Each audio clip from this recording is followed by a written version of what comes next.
خب دوستان، امروز رفتیم سمت دشت کویر، یکی از بزرگترین بیابون‌های ایران. بعد 2 ساعت با ماشین تو خاکی رفتیم و باز نرسیدیم به دشت عقیق، ولی رسیدیم به گنبدهای نمکی.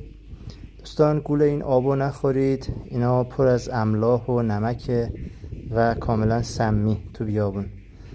مواظب این آبا باشید همیشه توی دشت. خلاصه یه کمی شکار کردیم، اینم شکارهای عقیقمون هستن که دارید میبینیدشون.